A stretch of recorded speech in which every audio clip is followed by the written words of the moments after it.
ये कहानी एक छोटे से गांव के एक साधारण लड़के की है जिसका नाम मोहन था। मोहन गरीब था, लेकिन उसकी आंखों में बड़े सपने थे। वह हर दिन खेतों में काम करता, बकरियां चराता और गांव के बच्चों के साथ खेलता। उसकी उम्र के दूसरे बच्चे स्कूल जाते थे, लेकिन मोहन के पास पढ़ाई के लिए पैसे नहीं थे। फिर भी वह हमेशा सोचता रहता था कि एक दिन वह बड़ा आदमी बनेगा। मोहन के पास एक पुरानी किताब थी जो उसके दादा ने उसे दी थी। वह किताब उसे जीवन के बारे में बहुत कुछ सिखाती थी। किताब में लिखे गए महान व्यक्तित्वों के बारे में पढ़कर मोहन का मन हमेशा प्रोत्साहित रहता था। वह जानता था कि अगर वह मेहनत करेगा तो वह भी किसी दिन अपना सपना साकार कर पाएगा। एक दिन गांव में एक बड़ा मेला हुआ। मोहन ने भी वहां जाने का निश्चय किया। वहां एक पुराने आदमी से उसकी मुलाकात हुई जो गांव के बच्चों को ज्ञान देने का काम करता था।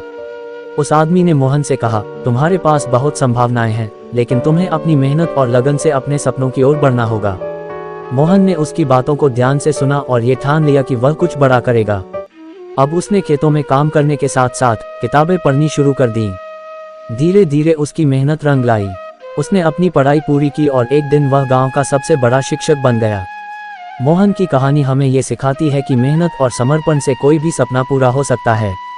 चाहे आपके पास साधन कम हो, लेकिन अगर आपके पास इरादा मजबूत हो तो आप अपनी मंजिल पा सकते हैं।